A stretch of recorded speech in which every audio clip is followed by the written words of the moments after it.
저는 줄리아 로웰입니다. 37세 미국 국방부 소속 군심리치료사죠. 15년간 미군 병사들의 마음을 치료해왔습니다. 아프가니스탄, 이라크, 독일, 세계 곳곳에서 상처받은 병사들을 만났어요. 그들의 악몽을 들어주고 트라우마를 치료하고 때로는 마지막 유언까지 받아 적기도 했습니다. 하지만 정작 제 마음이 치료받은 건 한국에서였어요. 2025년 그해 봄 저는 한국에서 처음으로 진짜 눈물을 흘렸거든요. 군인이 아닌 한 사람으로서 말이죠. 15년간 제가 본 것들은 전쟁의 상처였습니다. 돌아오지 못한 동료들을 그리워하는 병사들, 밤마다 악몽에 시달리는 청년들, 가족에게조차 마음을 열지 못하는 상병들. 그것이 제가 알던 군인의 모습이었어요. 그런데 한국에서는 달랐습니다. 여기서는 군인들이 웃으며 집으로 돌아갔어요. 가족들은 눈물로 그들을 맞이했고 주변 사람들은 진심으로 축하해줬습니다. 이런 광경이 제게는 충격이었어요. 이 이야기는 제가 한국에서 목격한 가장 아름다운 순간들에 관한 것입니다. 유튜브에서 화제가 된 그 귀한 영상들. 그게 단순한 콘텐츠가 아니라는 걸 깨달은 순간부터 시작됩니다. 그리고 한 나라의 문화가 어떻게 사람의 마음을 바꿀 수 있는지에 대한 이야기이기도 해요. 2025년 3월 15일 인천공항에 발을 디딘 순간을 잊을 수 없습니다. 14시간의 비행 끝에 도착한 한국은 제가 상상했던 것과 완전히 달랐어요. PTSD 연구와 병사 심리치료 프로젝트로 6개월 한국 근무 명령을 받았을 때만 해도 그저 또 하나의 해외 출장 정도로 생각했거든요. 사실 한국에 대해서는 거의 아는 게 없었습니다. 전쟁이 있었다는 것, 분단 국가라는 것, 그리고 우리 미군이 주둔하고 있다는 것 정도요. 동료들은 김치가 맵다거나 한국어가 어렵다는 얘기만 해줬어요. 공항에서부터 놀라기 시작했습니다. 먼저 질서가 너무 정연했어요. 미국 공항의 그 시끄럽고 어수선한 분위기와는 완전히 달랐습니다. 사람들은 차분했고 안내 직원들은 웃는 얼굴로 도움을 줬어요. 입국 심사대에서 제가 미군이라고 하니까 공항 직원이 고개를 숙이며 인사를 했습니다. 한국에 오신 걸 환영합니다. 그리고 한국말로 뭔가를 덧붙였는데 나중에 알고 보니 고생하셨습니다였어요.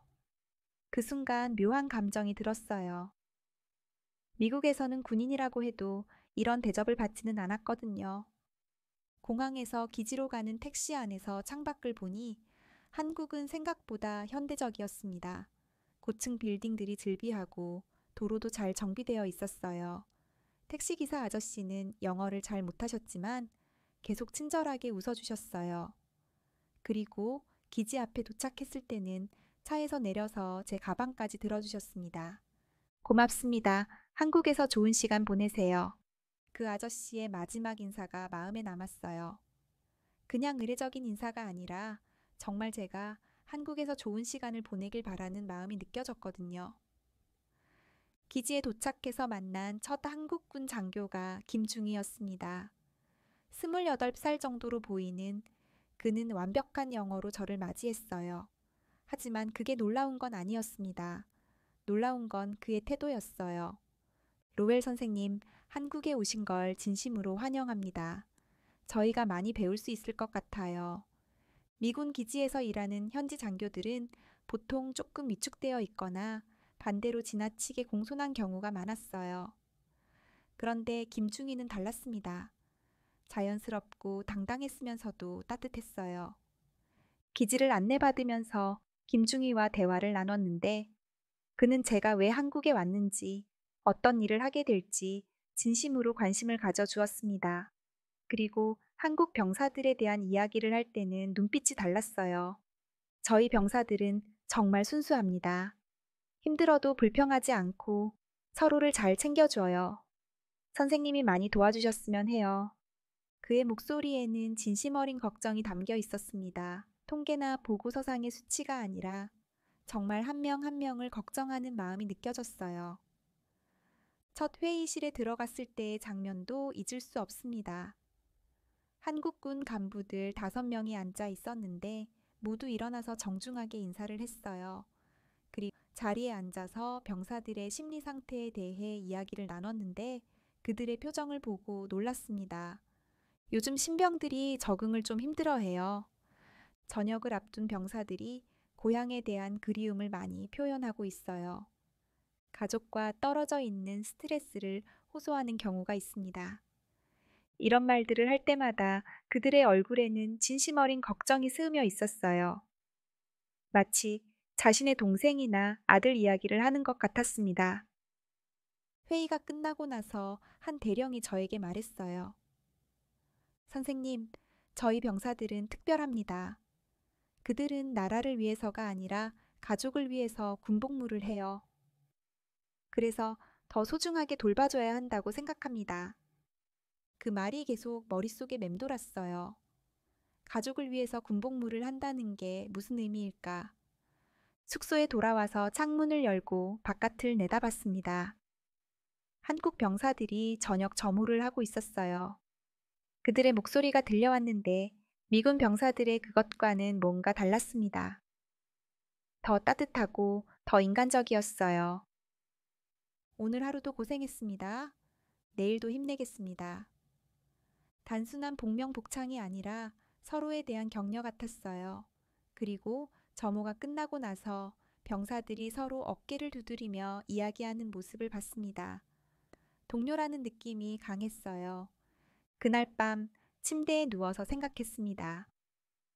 내가 지금까지 만난 미군들과 이곳 한국군들 사이에는 분명 다른 점이 있다. 그게 뭔지는 아직 모르겠지만 분명히 다르다. 특히 김중희의 말이 계속 생각났어요. 가족을 위해서 군복무를 한다는 그 말이요. 미군들은 보통 나라를 위해서 또는 자신의 미래를 위해서 군대에 간다고 말하거든요. 하지만 가족을 위해서 간다는 건 어떤 의미일까? 첫날부터 느꼈어요. 이곳에서 뭔가 특별한 걸 배우게 될 것 같다는 예감을요. 일주일이 지나고 저는 병경 내 상담실에서 본격적인 업무를 시작했습니다. 미군 기지와 한국군 부대를 오가며 양쪽 병사들을 상담하는 것이 제 역할이었어요. 그런데 한국군 병사들과의 상담은 제가 지금까지 경험했던 것과는 완전히 달랐습니다. 점심시간에 한국인 통역관 이지연 씨가 저에게 다가왔어요. 30살 정도의 밝은 여성이었는데 저와 한국군 사이의 소통을 도와주는 역할을 했습니다.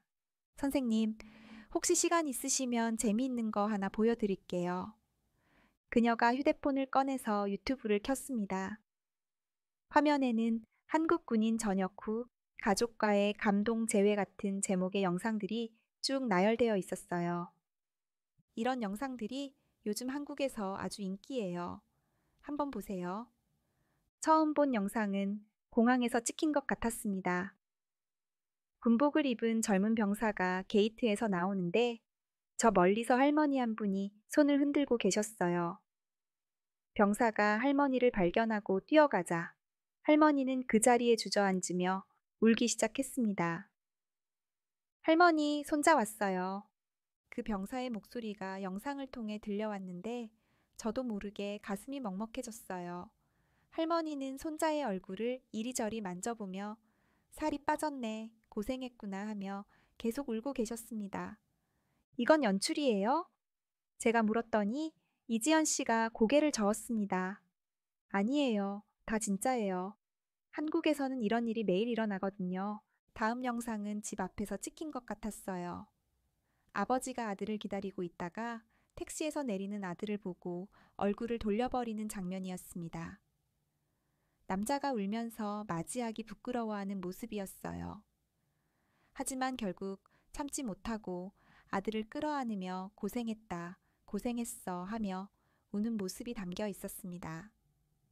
영상을 보면서 저는 점점 더 충격을 받았어요. 이런 감정적인 장면들이 전혀 어색하지 않게 느껴졌거든요. 카메라를 의식하지 않은 채 흘리는 진짜 눈물들, 억지로 참지 않는 감정들이 그대로 담겨 있었어요. 이지연 씨, 이런 영상들이 한국에서는 일반적인가요? 네, 아주 일반적이에요. 군대 간 아들이 돌아오면 온 가족이 기뻐하고 이웃들도 축하해 주거든요. 그런 모습들을 자연스럽게 촬영해서 올리는 거예요. 그때 옆에서 함께 보던 미군 상담사 존 윌슨이 냉소적으로 말했습니다. 너무 감성적이지 않나? 군인이 저렇게 감정적이어도 되는 건가? 하지만 저는 전혀 다르게 느꼈어요. 오히려 이게 정상 아닌가 싶었거든요. 2년 동안 떨어져 있던 가족이 다시 만났는데 기뻐하지 않는 게 더 이상하지 않을까요? 점심시간이 끝나고 나서도 그 영상들이 계속 머릿속에 맴돌았습니다. 상담을 하는 동안에도 자꾸 생각이 났어요. 미군 병사들은 집에 돌아갈 때 이런 환영을 받을까? 가족들이 이렇게 기뻐할까? 그날 저녁 혼자 숙소에서 그 영상들을 다시 찾아봤습니다. 유튜브에서 한국 군인 저녁이라고 검색하니까 수백 개의 영상이 나왔어요. 하나씩 보기 시작했는데 보면 볼수록 신기했습니다. 어떤 영상에서는 어머니가 아들을 보고 기절할 뻔했어요. 어떤 영상에서는 여자친구가 깜짝 방문해서 남자친구가 울면서 기뻐했고요. 또 어떤 영상에서는 강아지가 주인을 알아보고 미친 듯이 뛰어다니는 장면도 있었습니다. 댓글들도 읽어봤어요. 모두가 진심으로 축하하고 공감하고 같이 울고 있었습니다. 나도 우리 아들 전역할 때 이랬는데 보니까 또 눈물 난다. 고생하셨습니다. 이제 편히 쉬세요. 아버지 우시는 거 보니까 나도 운다. 이런 댓글들이 수천 개씩 달려 있었어요. 악플이나 냉소적인 댓글은 거의 찾아볼 수 없었습니다. 특히 한 영상에서 할머니가 손자를 안고 우시는 장면을 보고는 저도 눈물이 났습니다. 그 할머니의 주름진 손이 손자의 어깨를 쓰다듬는 모습에서 2년간의 기다림과 걱정이 그대로 느껴졌거든요. 영상 속 할머니가 이렇게 말씀하시는 게 들렸어요. 할머니가 매일 내 사진 보면서 기다렸단다. 밤마다 꿈에서 너 보고 깨면 허전해서 잠 못 잤어. 그 순간 저는 깨달았습니다. 한국에서는 군복무가 개인의 일이 아니라 가족 전체의 일이구나. 병사 한 명이 군대에 가면 온 가족이 함께 기다리는 거구나. 미국에서는 이런 모습을 보기 어려워요. 물론 가족들이 기뻐하기는 하지만 이렇게 온 가족이 눈물을 흘리며 감정을 드러내는 경우는 많지 않거든요. 그런데 한국에서는 이게 자연스러운 일상이었어요. 그날 밤 늦게까지 영상들을 보면서 생각했습니다. 이게 진짜 군인의 모습 아닐까? 영웅도 아니고 피해자도 아닌 그냥 누군가의 소중한 가족으로 돌아가는 모습 말이에요. 2주째 첫 번째 본격적인 상담 의뢰가 들어왔습니다. 복귀를 3일 앞둔 한국군 병사였어요. 이름은 박상병이었는데 21살의 수줍음 많은 청년이었습니다. 상담 의뢰서에는 저녁 불안감이라고 적혀 있었어요. 박상병이 상담실 문을 노크하고 들어왔을 때 저는 그의 표정에서 뭔가 특별한 걸 느꼈어요. 불안해 보이긴 했지만 미군 병사들이 보여주는 그런 어두운 불안감은 아니었습니다. 오히려 설렘과 걱정이 섞인 복잡한 감정 같았어요. 안녕하세요, 선생님. 그의 첫 인사는 정중했지만 긴장되어 있었습니다. 자리에 앉아서도 계속 손을 비비고 있었어요. 편하게 앉으세요. 박상병이라고 하죠? 저녁이 며칠 남지 않았네요. 네, 3일 후에 집에 갑니다. 집에 간다고 하니까 기분이 어때요? 이 질문에 박상병은 한참 생각했어요. 그리고 이렇게 답했습니다. 기대되면서도 무서워요. 무서운 이유가 뭔가요? 아버지가 많이 변하셨을 것 같아서요. 제가 군대 온 후로 아버지가 많이 늙으셨다고 어머니가 편지에 써주셨거든요. 그의 목소리에 걱정이 섞여 있었어요. 하지만 이상하게도 그 걱정 속에는 사랑이 함께 담겨 있었습니다. 아버지 걱정을 많이 하는구나. 네, 아버지가 제가 입대하고 나서 말씀을 많이 안 하신대요. 어머니 혼자서 집안일 다 하시고 제가 빨리 돌아가서 도와드려야 하는데 상담 초기에는 이런 식으로 가족 이야기만 계속했어요. 보통 미군 병사들은 저녁 후 자신의 미래나 취업에 대한 걱정을 많이 하는데 박상병은 온통 가족 걱정뿐이었습니다. 30분쯤 지났을 때 갑자기 조용해졌어요. 그러더니 저를 똑바로 보면서 이런 질문을 했습니다. 선생님은 누군가를 위해 울어본 적 있으세요? 순간 멈칫했습니다. 15년간 상담을 해오면서 이런 질문을 받은 적이 없었거든요. 보통은 제가 질문하는 쪽이었으니까요. 갑자기 왜 그런 질문을 하죠? 저는 이번 휴가 때 집에 가면 아버지가 우실 것 같아요. 박상병의 목소리가 떨리기 시작했어요. 아버지는 제가 입대하는 날부터 지금까지 한 번도 울지 않으셨어요. 남자는 쉽게 울면 안 된다고 하시면서요. 그런데 제가 돌아가면 분명 우실 거예요. 왜 그렇게 확신해요? 아버지가 매일 제 군대 사진을 보고 계시거든요. 박상병이 주머니에서 편지 한 통을 꺼냈어요. 어머니가 보내주신 편지예요. 읽어드릴게요. 편지를 펼치더니 떨리는 목소리로 읽기 시작했습니다. 상병가, 아버지가 내 훈련소 사진을 지갑에 넣고 다니신다. 친구들한테 자랑도 하시고 가끔 혼자 보시면서 웃기도 하신다. 그런데 어젯밤에는 내 사진 보고 계시다가 눈물을 훔치시는 걸 봤어. 아버지도 네가 보고 싶은가 보다. 편지를 다 읽고 나서 박상병이 말했어요.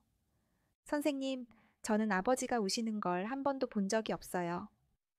그런데 제가 돌아가면 아버지가 우실 것 같아서 무서워요. 아버지가 울면 저도 울 것 같고 그러면 둘 다 바보가 될 것 같아서요. 그 순간 저는 상담자가 아니라 그냥 한 사람이 되어버렸습니다. 이 젊은 병사의 순수한 고민 앞에서 제가 가지고 있던 모든 전문 지식들이 무의미해졌어요. 박상병, 아버지가 우시는 게 왜 무서워요? 아버지가 평생 저를 위해서 참아오셨는데 제가 돌아간다고 우시면 제가 아버지를 너무 힘들게 한 것 같아서요. 그의 눈에서 눈물이 흘러내렸습니다. 하지만 그 눈물은 죄책감의 눈물이 아니었어요. 사랑의 눈물이었습니다. 저는 아버지가 제 때문에 고생하신 게 미안해요. 그런데 또 한편으로는 아버지가 저를 그렇게 사랑해 주셔서 고마워요. 이상한가요? 전혀 이상하지 않아요. 그게 가족이에요. 그날 상담은 1시간을 훌쩍 넘겼습니다. 박상병은 계속해서 가족 이야기를 했어요. 어머니가 매일 군대 음식이 맛없다며 걱정하신다는 이야기, 여동생이 오빠 자랑을 친구들에게 한다는 이야기, 할머니가 손자 사진을 들고 다니며 이웃들에게 보여준다는 이야기들. 상담이 끝나고 박상병이 일어서면서 말했어요. 선생님, 저는 이제 무섭지 않아요. 아버지가 우시면 저도 같이 울 거예요. 그게 가족이니까요. 그가 나간 후 저는 한참 동안 그 자리에 앉아 있었습니다. 15년간 수많은 병사들을 상담했지만 이런 감정을 느껴본 적은 없었어요. 환자가 아니라 인간으로서 감정이 흔들린 건 처음이었습니다. 그날 밤 부모님께 안부 전화를 드렸어요. 몇 달 만이었습니다. 엄마, 아빠, 안녕하세요. 저 줄리아예요. 어머, 줄리아, 왜 갑자기? 무슨 일 있어? 아니에요. 그냥 목소리가 듣고 싶어서요. 전화를 끊고 나서 생각했어요. 나는 언제부터 가족에게 이렇게 무심했을까? 전문가라는 이름으로 얼마나 많은 것들을 놓치고 살았을까? 박상병의 그 질문이 계속 맴돌았습니다. 누군가를 위해 울어본 적 있으세요? 저는 정말 누군가를 위해 울어본 적이 있을까요? 금요일 저녁, 평소보다 일찍 퇴근하게 되어 인천공항에 들러서 저녁을 먹기로 했습니다. 기지에서 공항까지는 차로 30분 정도 거리였는데 한국의 저녁 풍경을 구경하면서 가는 재미가 있었어요. 공항 푸드코트에서 처음으로 한국 음식에 도전해 보기로 했습니다. 비빔밥이라는 걸 주문했는데 생각보다 맛있었어요. 혼자 밥을 먹으면서 주변을 둘러보니 공항이라는 곳이 참 흥미로웠습니다. 떠나는 사람들, 맞이하는 사람들, 각자의 이야기를 가진 사람들이 만나고 헤어지는 곳이죠. 밥을 다 먹고 나서 커피를 사러 가는데 갑자기 국내선 게이트 쪽에서 사람들이 몰리기 시작했어요. 뭔가 특별한 일이 일어나는 것 같아서 슬그머니 다가가 봤습니다. 게이트에서 군복을 입은 젊은 병사 하나가 나오고 있었어요. 22~23살 정도로 보이는 청년이었는데 가방을 들고 주변을 두리번거리고 있었습니다. 제복을 보니 한국 육군이었어요. 그때 저 멀리서 작은 아이 하나가 뛰어오는 게 보였습니다. 5살 정도 되어 보이는 남자아이였는데 온 힘을 다해 달려오고 있었어요. 아빠, 아빠. 그 아이의 목소리가 공항 전체에 울려 퍼졌습니다. 주변 사람들이 모두 고개를 돌려 그 장면을 보기 시작했어요. 병사는 아이를 보자마자 가방을 바닥에 떨어뜨렸습니다. 그리고 무릎을 꿇고 두 팔을 벌렸어요. 아이는 그대로 아버지 품으로 뛰어들었습니다. 아빠, 보고 싶었어. 아이가 아버지 목을 껴안으며 말했어요. 병사는 아이를 번쩍 들어 올리며 빙글빙글 돌렸습니다. 그 순간 아이의 웃음소리와 함께 병사의 눈에서 눈물이 흐르기 시작했어요. 그때 뒤따라온 여성이 나타났습니다. 아마 아이의 어머니인 것 같았어요. 30 초반 정도로 보이는 여성이었는데 남편과 아이를 보자마자 주저앉으며 울기 시작했습니다. 여보, 고생했어. 정말 고생했어. 그 여성의 목소리는 2년간 쌓인 그리움이 한꺼번에 터져 나오는 것 같았어요. 병사는 아이를 한 팔로 안고 다른 팔로 아내를 끌어안았습니다. 그 순간 주변에서 지켜보던 사람들이 움직이기 시작했어요. 먼저 한 할아버지가 박수를 치기 시작했습니다. 고생하셨습니다. 다른 사람들도 따라서 박수를 쳤어요. 순식간에 공항 그 구역 전체가 박수 소리로 가득 찼습니다. 심지어 공항 직원들까지도 하던 일을 멈추고 박수를 치고 있었어요. 저는 그 광경을 보면서 충격을 받았습니다. 이게 준비되거나 계획된 게 아니라 진짜 자연스럽게 일어나는 일이라는 사실에 말이에요. 유튜브에서 본 그 영상들이 정말 일상의 일부였구나. 병사는 계속 울고 있었어요. 남자가 그것도 군인이 공공장소에서 이렇게 감정을 드러내는 게 한국에서는 자연스러운 일인가 봅니다. 미국이었다면 조금 어색했을 텐데 여기서는 아무도 이상하게 보지 않았어요. 아이의 어머니는 남편의 어깨와 등을 계속 만져보고 있었습니다. 살 많이 빠졌네. 고생했지? 밥은 잘 먹었어? 아픈 데는 없고? 엄마가 매일 걱정했어. 그런 말들을 하면서 눈물을 흘리고 있었어요. 그런데 그 눈물이 슬픔의 눈물이 아니라 기쁨의 눈물이었습니다. 여성이 준비해온 가방에서 도시락을 꺼냈어요. 배고프지? 여기서 먹어. 네가 좋아하는 김밥 만들어 왔어. 공항에서 도시락을 먹는다는 게 좀 이상할 수도 있는데 아무도 신경 쓰지 않았어요. 오히려 그 모습을 보고 흐뭇해하는 사람들이 많았습니다. 아이는 아버지 무릎에 앉아서 끊임없이 이야기를 했어요. 아빠, 나 이제 글씨 쓸 줄 알아. 유치원에서 아빠 그림 그렸어. 아빠 없을 때 엄마가 울었어. 마지막 말에 어머니가 당황하며 아이를 제지했지만 병사는 오히려 아내를 더 꽉 안아줬어요. 미안해. 혼자 힘들었지? 괜찮아. 이제 돌아왔으니까. 저는 그 가족을 한참 동안 바라봤습니다. 이 한 가족의 모습에서 한국이라는 나라의 문화가 고스란히 드러나는 것 같았어요. 가족의 사랑, 기다림의 가치, 그리고 그 모든 걸 자연스럽게 받아들이는 사회의 따뜻함이요. 다른 승객들도 그 가족을 지켜보며 미소를 짓고 있었습니다. 어떤 할머니는 저 아이가 아빠를 얼마나 그리워했을까 하며 눈물을 흘리기도 했어요. 가족이 함께 공항을 나가는 모습을 보면서 저는 깨달았습니다. 이런 장면이 한국 전국 곳곳에서 매일 벌어지고 있구나. 그리고 사람들은 그걸 당연하게 받아들이고 함께 기뻐해 주는구나. 공항을 나오면서 생각했어요. 내가 지금까지 본 건 정말 한국이 맞나? 이렇게 따뜻한 나라였나? 그리고 군인을 이렇게 자연스럽게 사랑으로 맞이해 주는 문화가 있다니. 택시를 타고 기지로 돌아가는 동안 계속 그 장면이 머릿속에 맴돌았습니다. 특히 그 아이가 아빠 없을 때 엄마가 울었어. 라고 한 말이 잊히지 않았어요.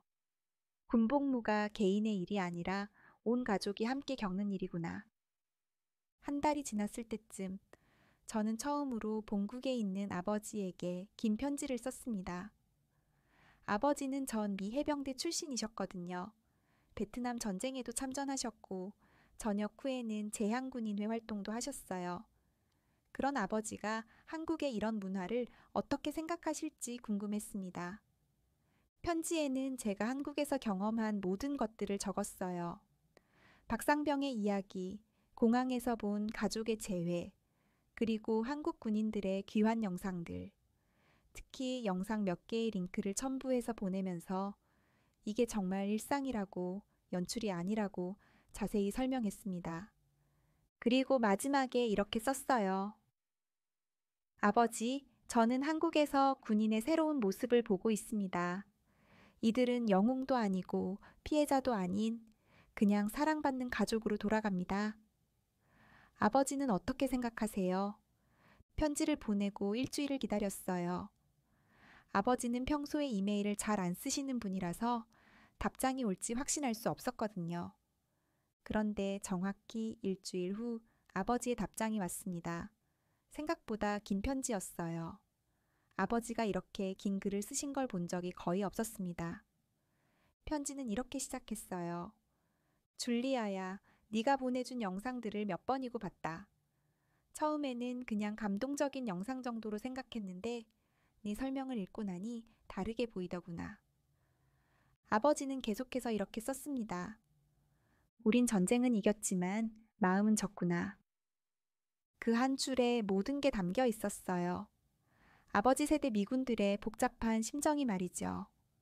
전쟁에서는 승리했지만 정작 인간적인 부분에서는 뭔가 놓친 게 있다는 뜻이었을 거예요. 아버지의 편지는 계속되었습니다. 나는 베트남에서 돌아왔을 때 공항에서 항해 시위를 당했다. 베이비 킬러라고 욕을 들었고 침을 뱉는 사람도 있었다. 그때 나는 나라를 위해 싸웠는데 왜 이런 대우를 받아야 하는지 이해할 수 없었다. 이 부분을 읽으면서 가슴이 아팠어요. 아버지가 그런 경험을 하셨다는 걸 자세히 알지 못했거든요. 하지만 저 한국 아이들은 영웅처럼 맞이받는구나. 가족들이 진심으로 기뻐하고 주변 사람들도 축하해준다. 나라가 다르면 이렇게 다른 건가? 아버지는 특히 할아버지가 손자를 안고 우는 영상에 대해 길게 썼어요.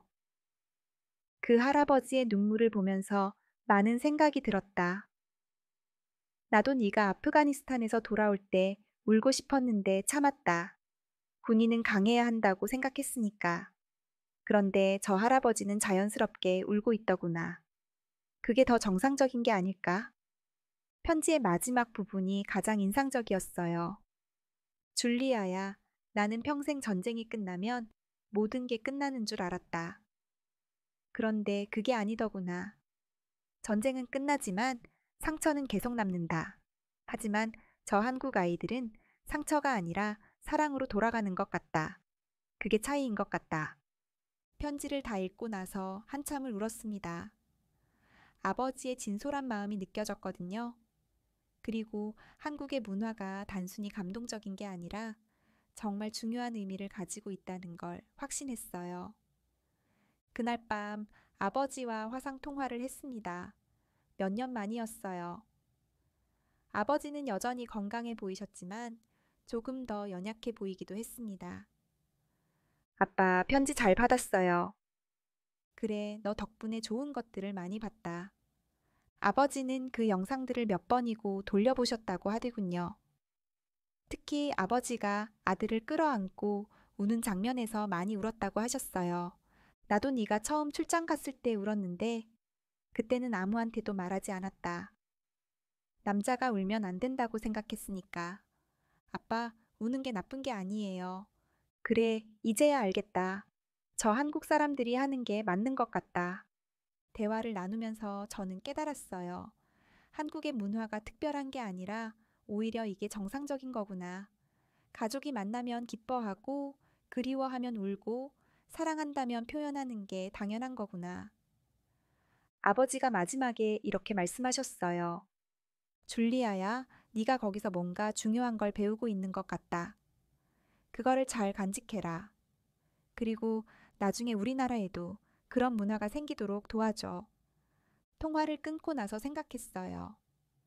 정말로 한국에서만 발견할 수 있는 특별한 것이 있는 게 맞구나. 그리고 그걸 다른 사람들에게도 알려야겠다는 생각이 들었어요. 그날 밤, 저는 처음으로 일기를 쓰기 시작했습니다. 한국에서의 경험들을 기록해두고 싶었거든요. 언젠가 이 모든 이야기들을 정리해서 다른 사람들과 나누고 싶다는 생각이 들었어요. 5주째 박상병과 마지막 상담을 하게 되었습니다. 이제 정말 하루 후면 집으로 돌아간다는 그 병사 말이에요. 상담실에 들어온 그의 모습은 처음 만났을 때와 완전히 달랐습니다. 불안했던 표정은 사라지고 대신 설렘과 기대감이 가득한 얼굴이었어요. 선생님, 안녕하세요. 인사부터가 달랐습니다. 목소리에 활기가 넘쳤어요.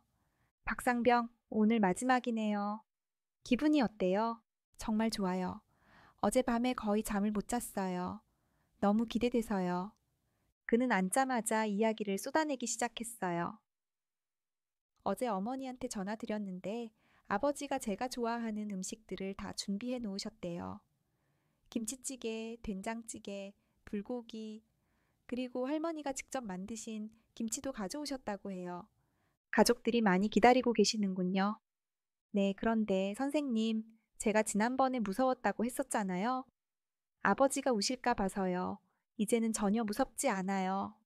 왜 마음이 바뀌었어요? 박상병이 환하게 웃으며 답했어요. 아버지가 우시면 저도 같이 울 거예요. 그게 가족이니까요. 2년 동안 떨어져 있었는데 만나서 기쁘지 않으면 더 이상하죠. 그의 말에서 성숙함이 느껴졌어요. 21세의 어린 나이지만 군복무를 통해 진짜 어른이 된 것 같았습니다. 어머니가 매일 저한테 편지를 써주셨거든요. 군대 음식이 맛없으니까 입맛 떨어질까봐 걱정하시고, 밤에 추울까봐 걱정하시고. 그런데 그 편지들을 읽으면서 깨달았어요. 저 혼자 군대에 온 게 아니라 온 가족이 함께 군복무를 한 거라는 걸요. 좋은 깨달음이네요. 네, 그래서 이제 집에 가서 가족들에게 고맙다고 말씀드릴 거예요. 그리고 앞으로는 제가 가족들을 더 많이 챙겨드릴 거예요. 상담이 거의 끝나갈 무렵, 박상병이 주머니에서 작은 편지 봉투 하나를 꺼냈습니다. 선생님께 감사 인사를 남기고 싶어서 편지를 썼어요. 고마워요. 그런데 한글로 쓰여 있네요. 네, 영어로도 번역해서 써놨어요. 같이 드릴게요. 편지를 받아들고 그 자리에서 읽어보라고 하더군요. 한국어 편지와 영어 번역본을 함께 받았는데 먼저 영어 번역본을 읽기 시작했습니다. 로엘 박사님께 저의 고민을 들어주셔서 감사합니다. 상담을 통해 많은 것을 배웠습니다. 편지는 이렇게 시작되었어요. 하지만 정말 감동적인 부분은 그 다음이었습니다. 군인이 된다는 것은 강하거나 용감해지는 것이 아니라는 걸 깨달았습니다. 기다리는 법과 사랑하는 법을 배우는 것이었어요. 2년 동안 저는 가족을 기다리는 법을 배웠고 가족들은 저를 기다리는 법을 배웠습니다. 박상병이 군대에서 배운 것이 기다림과 사랑이라는 말에 가슴이 뭉클했어요. 편지는 계속되었습니다. 내일 저는 집에 갑니다. 아버지가 우실 것이고 저도 울 것입니다. 괜찮습니다. 그게 가족이 하는 일이니까요. 기쁠 때 함께 울고 슬플 때도 함께 웁니다. 그리고 편지의 마지막 부분에서는 저도 모르게 눈물이 났습니다. 부모님께도 편지를 썼습니다. 그 일부를 선생님과 나누고 싶어요. 아버지, 저는 이제 집에 갑니다. 2년 동안 아버지가 저를 기다려주신 만큼 이제 제가 아버지를 기다릴 차례인 것 같아요. 아버지가 일해서 돌아오시면 저는 항상 집에 있을 거예요. 어머니, 제가 군대에서 배운 건 총 쏘는 법이 아니라 기다리는 법이었어요. 어머니가 저를 기다려주신 그 마음을 이제 알 것 같습니다. 앞으로는 제가 어머니를 기다리겠어요. 그리고 엄마가 날 자랑스러워 했으면 좋겠어요. 군인이어서가 아니라 엄마 아들이어서요. 편지를 다 읽고 나서 한참을 말을 못했어요. 이런 순수하고 아름다운 마음을 가진 젊은이를 만날 수 있어서 정말 행복했습니다. 박상병, 정말 좋은 편지네요. 부모님께서 정말 자랑스러워 하실 거예요. 감사해요, 선생님. 선생님 덕분에 제가 가족을 더 사랑하게 됐어요. 박상병이 일어서면서 깊게 인사를 했습니다. 선생님도 가족들과 행복하세요. 그리고 한국에서 좋은 추억 많이 만드세요. 그가 나간 후 저는 한참 동안 그 편지를 다시 읽어봤습니다. 특히 엄마가 날 자랑스러워 했으면 좋겠어요. 군인이어서가 아니라 엄마 아들이어서요라는 부분이 계속 마음에 남았어요. 이게 진짜 군인의 모습 아닌가 싶었습니다. 나라를 지켜서 위대한 게 아니라 가족을 사랑해서 아름다운 거죠. 그리고 그 사랑을 자연스럽게 표현할 수 있는 문화가 한국에는 있구나. 상담 기록을 정리하면서 생각했어요. 내가 지금까지 만난 미군 병사들 중에 이런 편지를 쓸 수 있는 사람이 몇 명이나 될까? 물론 사랑하는 마음은 똑같겠지만 이렇게 솔직하고 순수하게 표현할 수 있는 사람이 얼마나 될까? 박상병의 편지는 제 책상 서랍 가장 깊은 곳에 고이 모셔두었습니다. 가끔 꺼내서 읽어보곤 해요. 읽을 때마다 한국에서의 이 소중한 시간들이 떠오르고 새로운 깨달음을 줍니다. 그리고 그날 밤, 저는 또 한 번 부모님께 전화를 드렸어요. 이번에는 사랑한다는 말도 함께요. 마지막 주에 뜻밖의 초대를 받았습니다. 한국군 부대의 저녁식에 참관해달라는 요청이었어요. 사실 공식적인 초대는 아니었지만 김중희가 개인적으로 권해주신 거였습니다. 선생님, 한국 군인들의 진짜 모습을 보고 싶으시면 저녁식을 보세요. 정말 감동적이에요. 호기심에 이끌려 저녁식장에 가보기로 했습니다. 아침 일찍 부대에 도착하니 벌써 부모님들이 많이 와 계셨어요. 어머니들은 큰 가방을 들고 계셨고 아버지들은 카메라와 꽃다발을 준비하고 계셨어요. 우리 아들 어디 있을까? 오늘 얼마나 기뻐할까? 2년 동안 정말 고생했는데. 부모님들의 대화를 들어보니 모두 똑같은 마음이신 것 같았어요. 자랑스러우면서도 걱정되고 기대되면서도 눈물이 나는 그런 복잡한 감정들이요. 저녁식장은 마치 졸업식장 같은 분위기였습니다.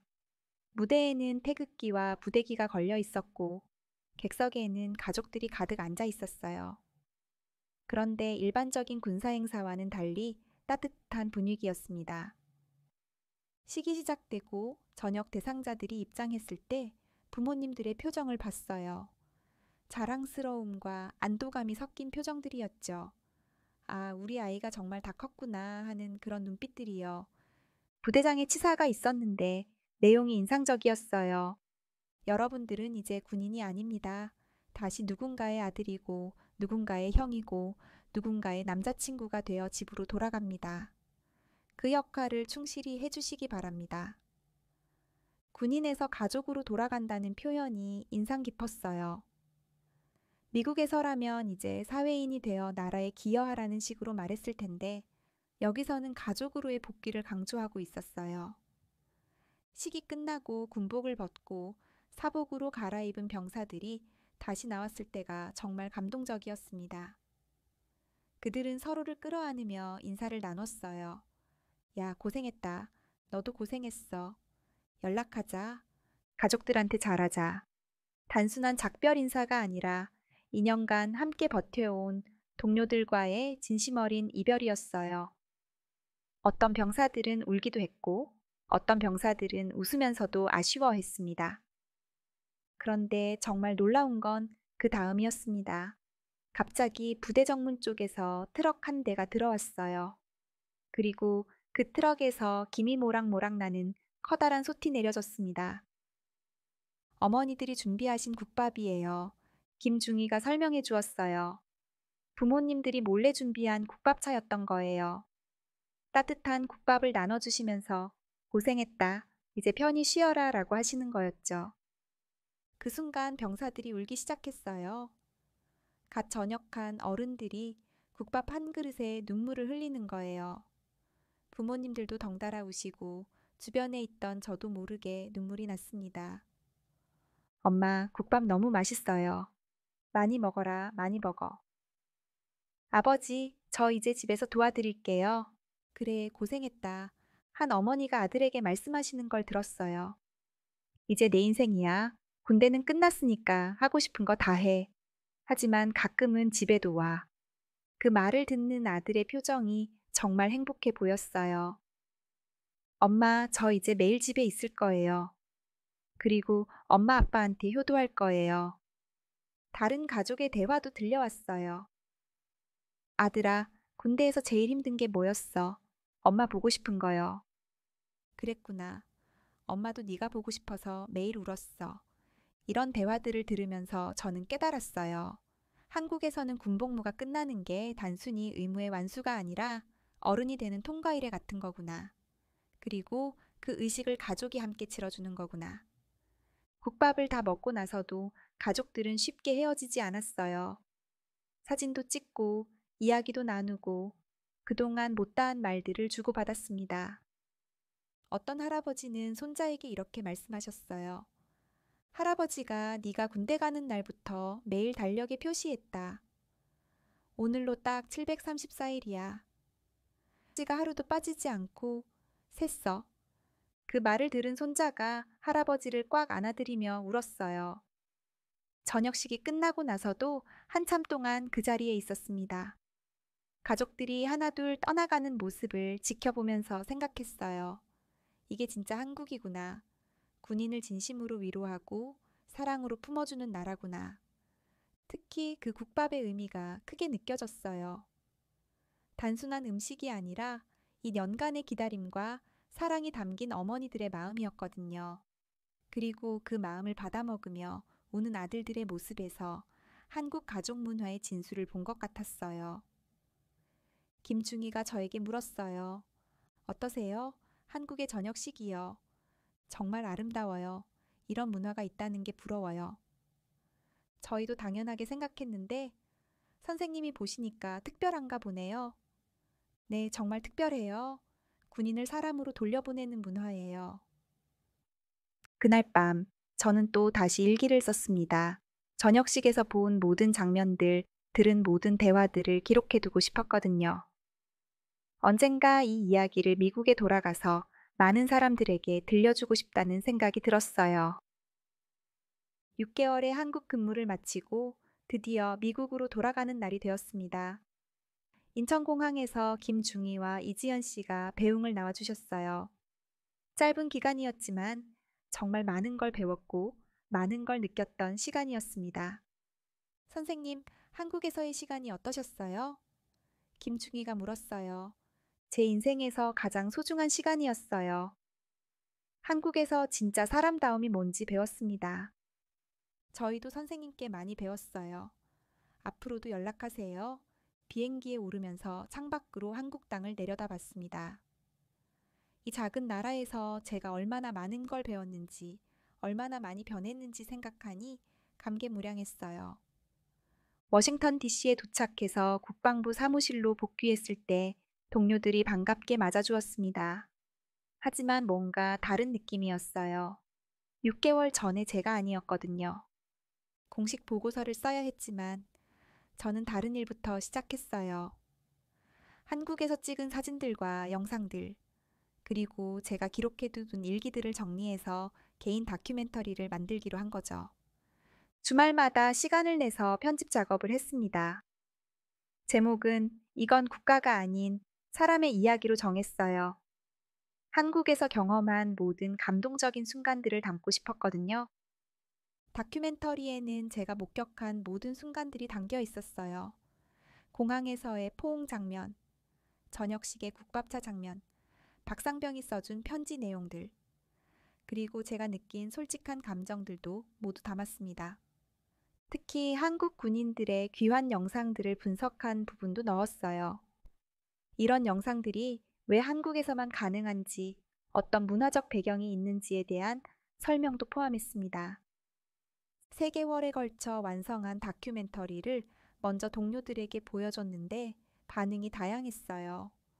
존 윌슨은 여전히 냉소적이었습니다. 너무 감성적이야. 군대가 감정에 좌우되면 안 되지. 하지만 다른 동료들은 다르게 반응했어요.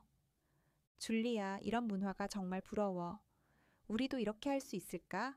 한국 군인들이 이렇게 행복해 보이는 걸 처음 봐. 우리 아들도 전역할 때 이런 환영을 받을 수 있을까? 다큐멘터리는 점점 더 많은 사람들에게 퍼져나갔어요.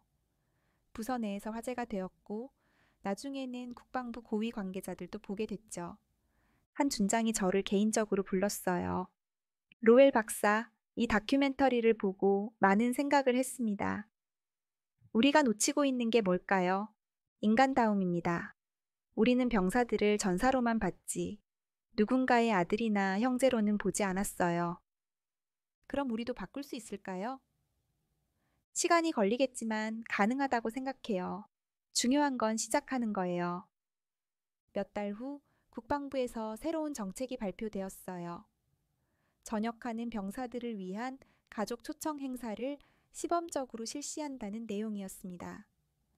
제 다큐멘터리가 영향을 줬다고 하더군요. 첫 번째 시범 행사에 초대받아 참석했는데 정말 감동적이었어요. 한국에서 본 것만큼은 아니었지만 그래도 이 변화의 시작이라고 생각했습니다. 한 어머니가 아들을 안고 우시는 모습을 보고 저는 눈물이 났어요. 한국에서의 그 경험들이 떠올랐거든요. 그리고 무엇보다 기뻤던 건 박상병에게서 이메일이 온 거였어요. 선생님, 안녕하세요. 저녁 후 잘 지내고 있습니다. 아버지와 매일 저녁을 함께 먹고 어머니 일도 도와드리고 있어요. 대학교도 다시 다니기 시작했습니다. 선생님 덕분에 가족의 소중함을 더 깊이 알게 되었어요. 감사합니다. 그 이메일을 읽고 나서 확신했어요. 제가 한국에서 배운 것들이 옳다고. 그리고 이거를 더 많은 사람들에게 알려야 한다고. 다큐멘터리 마지막에는 제가 직접 나레이션을 넣었습니다.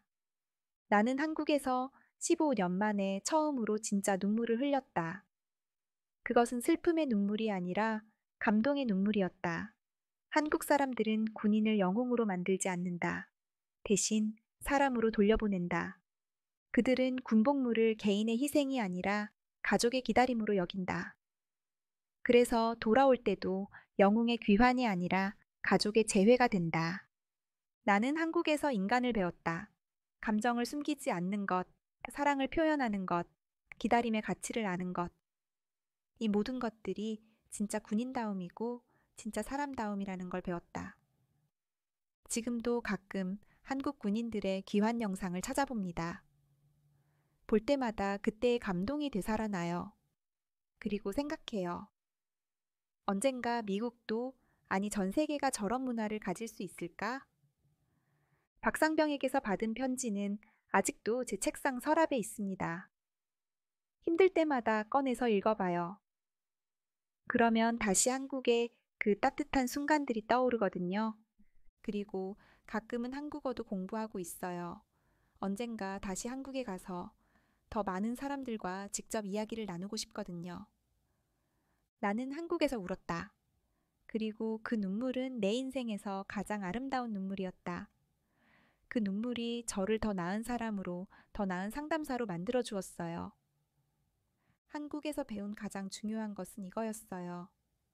진짜 강함은 감정을 숨기는 게 아니라 진솔하게 표현하는 것이고, 진짜 용기는 혼자 견디는 게 아니라 함께 나누는 것이라는 걸요.